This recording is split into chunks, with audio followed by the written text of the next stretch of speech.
Hello guys, welcome back. आज फिर एक नया वीडियो। तो आज के वीडियो में मैं सोच रहा हूँ एक ऐसे टॉपिक पे डिस्कस करूँ कि जो बहुत ही ज़्यादा कॉमन है, हर किसी के दिमाग में आता है। अगर आप यहाँ पे मूव हो रहे हो तो एज अ पीआर तो आपके दिमाग में सबसे पहला जो क्वेश्चन आ रहा होगा, अगर मूव नहीं हुए हो, आप सोच भी रहे हो ना मूव होने की, तो उससे पहले सबसे पहले जो सवाल आपके दिमाग में आता है वो ये है कि वहाँ पे आके कनाडा में जाके हमारा मंथली खर्चा कितना होने वाला है ना। इंडिया में आपको हर चीज़ का पता होगा कि हर सामान कितने कितने रुपए का मिलता है। ओवरऑल आपके मंथली एक्सपेंसेस हो सकते हैं 10,000 रुपये हो, 12,000 रुपये हो, 15,000 रुपये हो, है ना। रेंट पे रह रहे हो तो हो सकता है रेंट आपका 10,000 से लेके 40-50,000 तक कितना भी हो सकता है, डिपेंड करता है कि आप कहाँ पे रह रहे हो इंडिया में।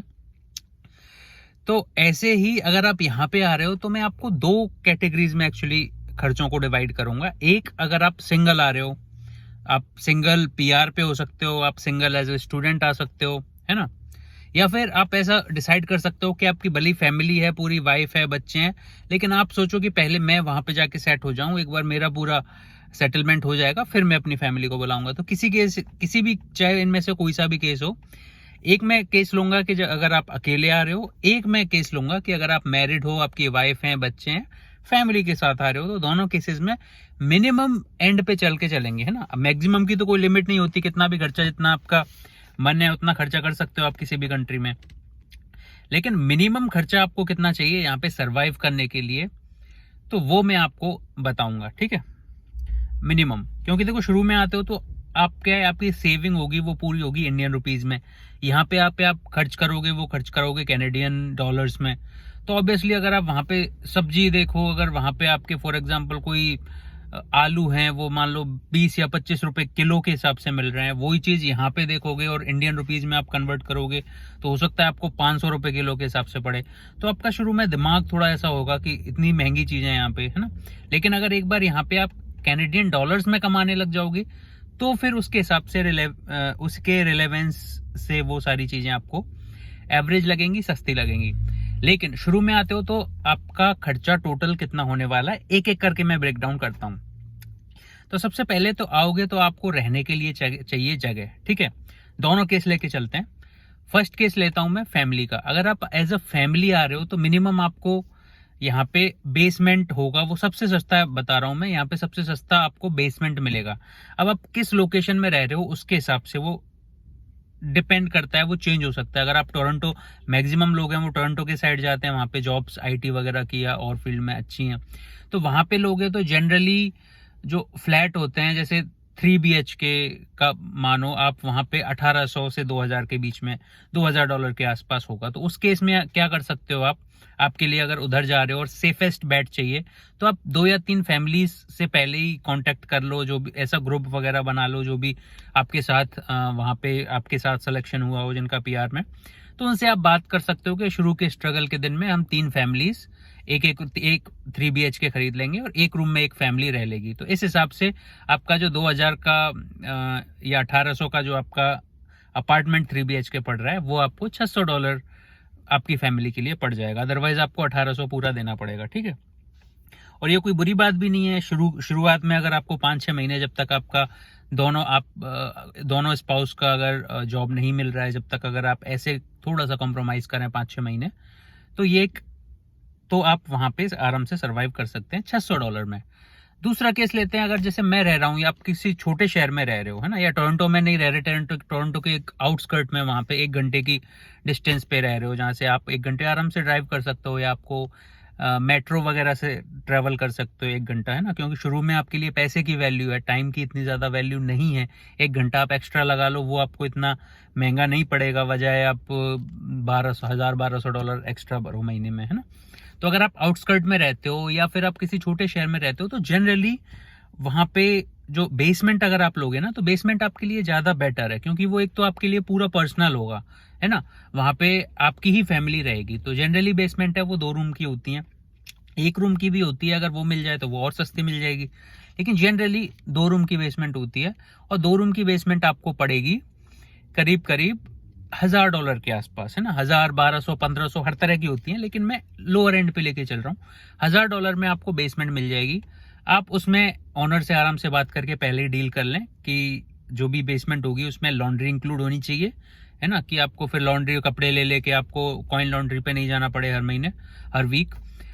दूसरा, उसमें वाईफाई इंक्लूड होना चाहिए और इलेक्ट्रिसिटी वगैरह, वाटर, ये सब तो इंक्लूड होते ही हैं। तो सब कुछ इंक्लूड करके वाईफाई वगैरह, लॉन्ड्री वगैरह सब कुछ मिला के आपको $1000 में आपका रहने का हो गया। अब बात कर लेते हैं सिंगल पर्सन की, स्टूडेंट की।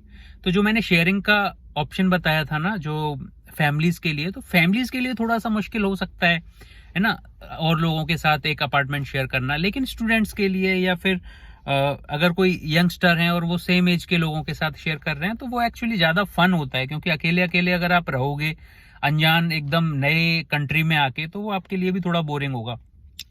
तो अगर आप स्टूडेंट हैं तो आपके साथ के जो लोग हैं उनके साथ अगर आप शेयर करोगे तो भी अच्छा है। नहीं तो जो भी जहाँ पे भी आपको अवेलेबल मिले, तो ऐसे काफ़ी ऑप्शन मिल जाते हैं। फॉर एग्जांपल, जो बेसमेंट $1000 का मैं बता रहा हूँ उसमें एक फैमिली रह रही है।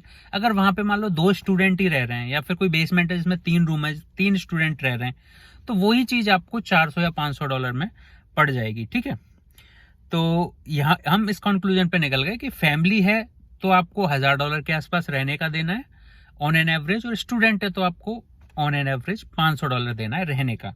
ठीक है, इस रहने में आपका किचन आपको मिलेगा, तो खाना भी बना सकते हैं खुद का, आपको लॉन्ड्री की सर्विस मिलेगी, वाईफाई मिल जाएगा, इलेक्ट्रिसिटी की आपको प्रॉब्लम नहीं है, इलेक्ट्रिसिटी वगैरह सब उसमें इंक्लूड होगा। यहाँ पे इलेक्ट्रिसिटी वैसे भी इतनी ज़्यादा महंगी नहीं है। हम भी देखो पूरा सब कुछ, हीट वगैरह, टीवी, फ्रिज, सब कुछ यूज़ करते हैं, फिर भी हमारा 30 से $40 के आसपास आता है मंथली, है ना। तो यहाँ पे बहुत ज़्यादा महंगी इलेक्ट्रिसिटी नहीं है।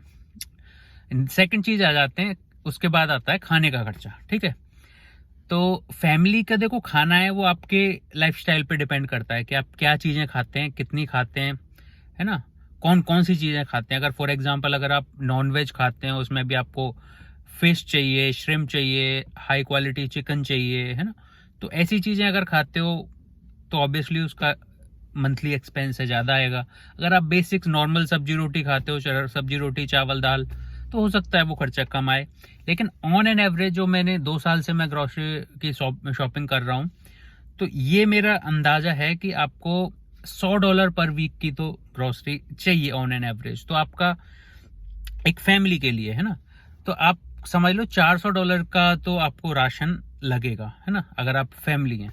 सिंगल पर्सन की बात करते हैं तो आप हो सकता है ग्रोसरी अगर 2-3 लोगों के साथ रह रहे हैं तो मिला के ले आओगे, तो भी आपका उतना ही खर्चा आएगा। तो आपके लिए हो सकता है वो ग्रोसरी का खर्चा है 100 से लेके $150 तक महीने का पड़ेगा, है ना, अगर आप 3-4 लोगों के साथ और शेयर कर रहे हो, क्योंकि चीज़ें तो उतनी ही आती हैं, है ना। तो और अगर आप बाहर से कुछ खा रहे हो तो वो बात अलग है। लेकिन मैं बता रहा हूँ या इनिशियल डेज की, जब आपको ऐसा लग रहा है एक $1 की आपके लिए वैल्यू है ना, आपके पास जॉब नहीं है, खर्चा बहुत ज़्यादा हो रहा है, शुरू में आए हो, तो $1 की भी चीज़ आपको ऐसी लगेगी कि यार एक कॉफ़ी यहाँ पे $4 की कैसे मिल रही है स्टारबक्स में, है ना, यहाँ पे इतनी महंगी क्यों मिल रही है। तो ये थोड़ी थोड़ी छोटी छोटी चीज़ें आपको ध्यान में रखनी पड़ेंगी।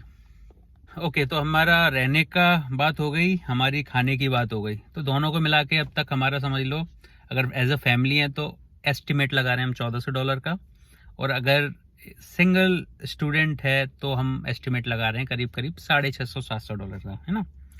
अब इसके बाद नेक्स्ट खर्चा आ जाता है, वो आ जाता है ट्रांसपोर्ट का, क्योंकि अगर कहीं भी जाओगे आप तो ट्रांसपोर्ट की ज़रूरत पड़ेगी, है ना, बस में, ट्रेन में, टैक्सी भी कभी ज़रूरत हो सकती है, या फिर कार लेनी है तो क्या खर्चा है। तो शुरू में मैं सजेस्ट करूंगा, अगर आप बहुत ज़्यादा टाइट बजट पे चल रहे हो तो कार मत लो। क्यों? उससे 2 चीज़ होंगी, एक तो आपको कार खरीदनी पड़ेगी तो उसमें आपको लमसम पे करना पड़ेगा।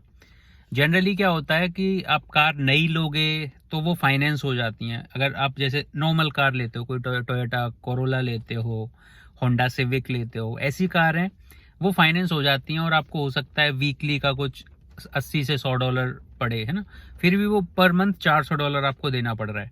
तो वो वैसे भी अच्छा ऑप्शन नहीं है। अच्छा ऑप्शन ये है कि आप शुरू में आए हो तो सेकंड हैंड कोई कार लो। फॉर एग्जांपल आप कोई 2010 के मॉडल की ले लो, या फिर आपका बजट कम है तो और पुरानी ले लो, क्योंकि यहाँ पे कारों का कुछ बिगड़ता नहीं है, हाईवे अच्छे हैं, है ना।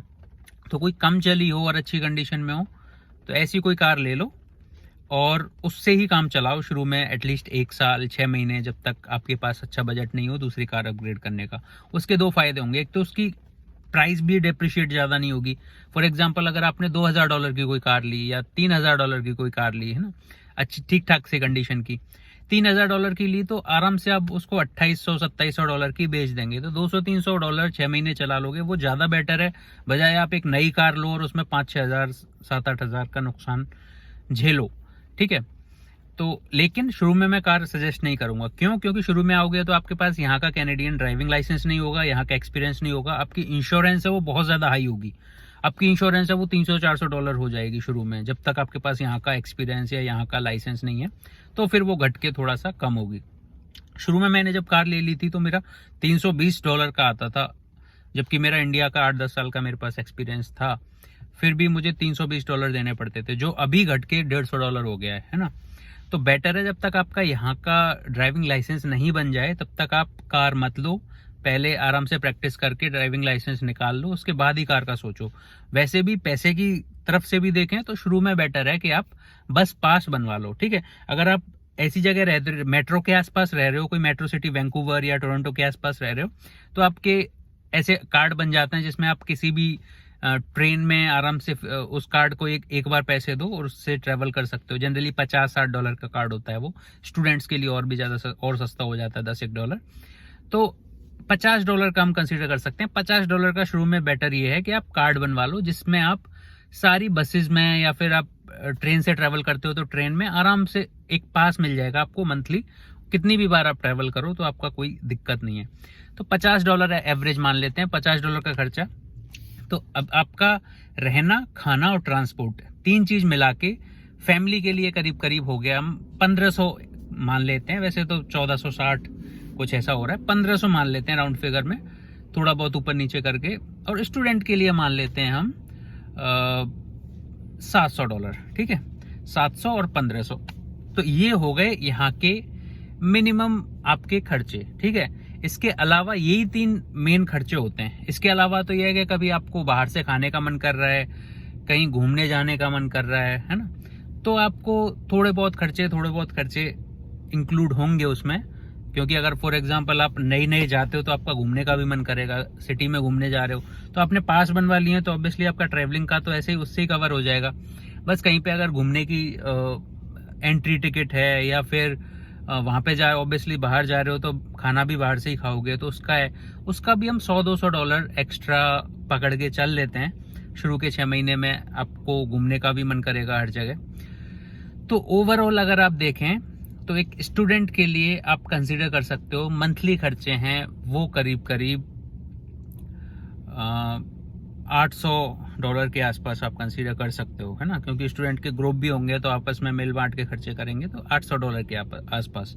और कोई फैमिली है तो आप उसका कंसीडर कर सकते हो $1600 के आसपास। ठीक है, अब इसमें ऐसा है कि आप थोड़ा और कंजूसी से रहोगे और थोड़ा पैसा खर्च कम करोगे तो हो सकता है उससे भी कम में, या फिर आपको कोई घर पे अच्छी डील मिल जाए या बेसमेंट भी आप किसी और के साथ शेयर कर लें, तो बहुत सारे ऑप्शन है। तो उस खर्चे को, लेकिन एवरेज जो है, एवरेज में मान के चल रहा हूँ, अगर आप किसी भी चीज पे कॉम्प्रोमाइज नहीं कर रहे हो, हर चीज आपको एवरेज, और बहुत ज्यादा हाई फाई भी नहीं चाहिए, एवरेज ही चाहिए, फिर भी आपको मंथली यहाँ पे रहने के लिए, सरवाइव करने के लिए $1600 के आसपास एक फैमिली के लिए चाहिए, और स्टूडेंट के लिए आप मान लो $700 से $800 चाहिए। अब यहाँ पे पॉजिटिव चीज क्या है, अगर आप एज ए स्टूडेंट भी आते हो तो आपको एक वीक में 20 घंटे काम करना अलाउ होता है, और यहाँ पे जो मिनिमम चार्ज होते हैं वो होते हैं $15 पर आवर। वो प्रोविंस के हिसाब से अलग अलग होता है। ब्रिटिश कोलंबिया जहाँ पे मैं रह रहा हूँ वहाँ पे $15 है। तो आप इस हिसाब से करोगे, कैलकुलेट भी करोगे, तो आप, इसका मतलब है आप $1200 के आसपास तो पार्ट टाइम जॉब करके भी आराम से कमा सकते हो एज अ स्टूडेंट। तो इसका मतलब है आप अपने खर्चे आराम से निकाल सकते हो, प्लस आप थोड़ा बहुत जो ऊपर बचे उससे आपकी ट्यूशन फीस का भी अरेंजमेंट कर सकते हो। तो इस तरह से स्टूडेंट हैं वो अपना खर्चा पूरा यहाँ पे निकाल सकते हैं, तो उनको घर से पैसे मंगवाने की ज़रूरत नहीं है। अगर बात करते हैं फैमिली की, अगर कोई एज अ PR आता है तो शुरू में आपको हो सकता है थोड़ा बहुत स्ट्रगल हो, लेकिन अगर हस्बैंड वाइफ हैं उनमें से किसी एक की भी जॉब लग जाए और वो फुल टाइम काम कर रहा है, तो एटलीस्ट वो 2500 से 3000 उसके पास इन हैंड आएगा। और आपके खर्चे अगर 1800 से 2000 भी बढ़ जाएं तो भी आपके पास $500-600 बचेंगे। और अच्छी बात यह है कि शुरू में आओगे, आपके पैसे कम है आपके पास, तो गवर्नमेंट भी हेल्प करती है। अगर आपके बच्चे हैं, उनको डे केयर में जाना है, छोटे हैं, तो डे केयर के जो चार्ज हैं वो जनरली यहाँ पे $700-800 होते हैं, लेकिन वो भी फ्री हो जाते हैं अगर आपकी सैलरी कम है, आप लो पे स्केल वाले उसमें आ रहे हो, आपका इनकम टैक्स के हिसाब से कैलकुलेट करते हैं वो। अगर आपकी सैलरी कम है तो आपके लिए गवर्नमेंट है वो काफ़ी हेल्प करती है। तो ये सारी चीज़ें हैं जिनको आपको ध्यान में रखना है। तो शुरू में आपका 6 महीने, मान के चलो 6 महीने का आप बजट है वो इंडिया से बना के लाओ, कि वर्स्ट केस सिनेरियो में ऐसा हो कि 6 महीने हम आराम से सर्वाइव कर सकें।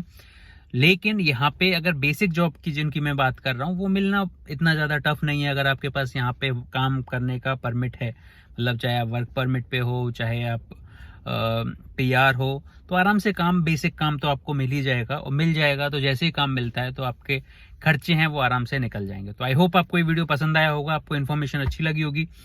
वीडियो को लाइक करो, कमेंट करके बताओ आपको वीडियो कैसा लगा। मिलते हैं नेक्स्ट वीडियो में। Take care, bye bye.